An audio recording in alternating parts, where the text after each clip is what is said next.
In December of 2015, our new Vice-Chancellor arrived at this university. Since that point, she and her senior management team have made it both a point of principle and a point of strategy to get the wage bill at this university down. We cost too much, is their argument. Now, it's in this context that in June of this year, they targeted 21 people for redundancies. Now, in spite of 90 staff taking severance, the senior management team are insisting on pushing through with 5 compulsory redundancies. In this short video, you will hear from some of our colleagues who have been targeted for these redundancies. Imagine that you're called to a meeting where you're told that none of your work is valued, not your commitment to the university and the school, your contributions to teaching, to research culture, to wider academic communities, to centres of research excellence, to the next REF. None of your well-regarded research, writing and impact, nor even in one case, the largest externally funded grant the School of Education has seen in years. All of this is deemed not to count. If this can happen to us, it can happen to you. We 3 research fellows have actively sought solutions. We offered to increase our teaching within and beyond the School of Education, even to change our contracts, and were in demand by colleagues. All this was blocked. One of us even applied for and was offered a full-time post in another school here, but only on the unacceptable condition that it was a demotion. We've been left in a state of total insecurity and uncertainty for 3 months already, with impacts on our funded research projects, relationships and work. There's a reputational risk to ourselves as well as the university. I work in the School of Education, I'm a lecturer, and I've got some particular concerns about the impact of the job cuts on research and the wider research culture.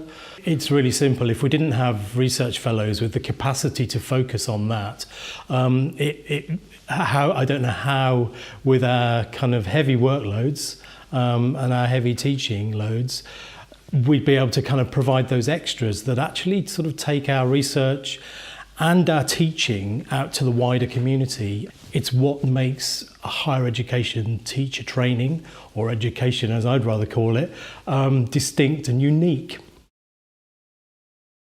I was the caseworker for the members and staff in PABS who were affected. There were up to 10 members targeted. The rationale that was presented for the redundancies was totally fallacious on many different levels.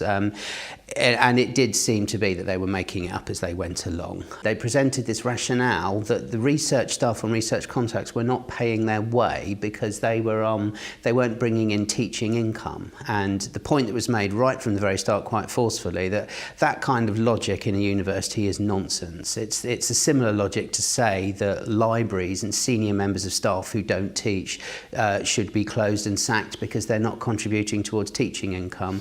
This was directly made, and also the point was made strategically that the money that is brought in research is long-term strategic money, i.e. from outputs from the next REF, and this point was made directly to the head of school, and the response was, I have to balance the budget, the books for this year. I don't have the luxury to think about what income I could bring in from the next REF.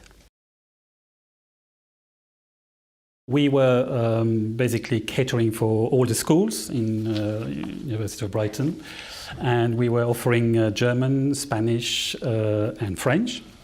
I teach French, and we added 2 years ago Italian. So in the summer we found when our course leader got in touch with the head of school to plan for next year provision.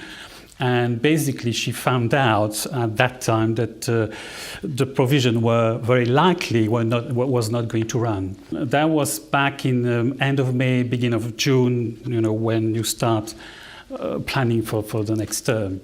We also understand that the decision had been taken back in March, and we only found out 2.5 months later. So we had more than 1,500 people signing a petition to stop the closing of the department. We had lots of messages, of testimonials, of support, very moving, explaining why learning a language was important for them as individual persons, but also with lots of ideas of why modern language should be part of the provision of the university. And it was very sad to read all of that, because we were becoming more and more increasingly aware that all of that it was completely going to be disregarded by the management. The whole thing went into a consultation period with the UCU, and we, in good faith and according to what we understand the consultation was, we were trying to make a proposal, so meet the management halfway. The underlying message of that response was that we cost too much.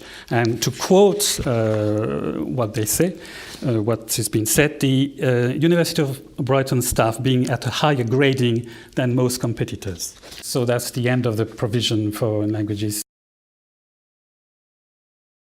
Management at this university have generated a huge sense of financial crisis, and they're using it to justify driving down the wage bill, their primary goal.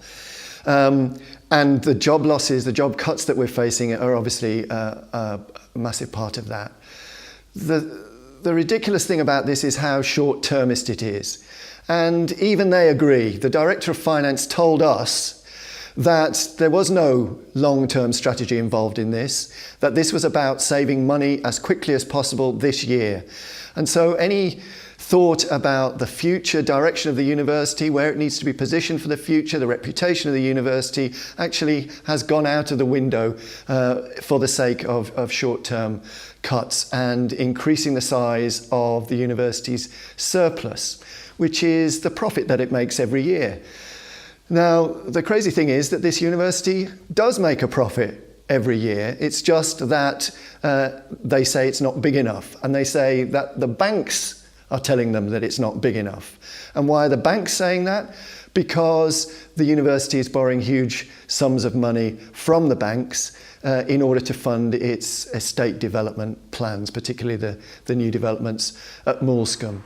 So we have a situation here where buildings are being put ahead of staff and the long-term interests of the university are being sacrificed. What is a university that has no modern language provision?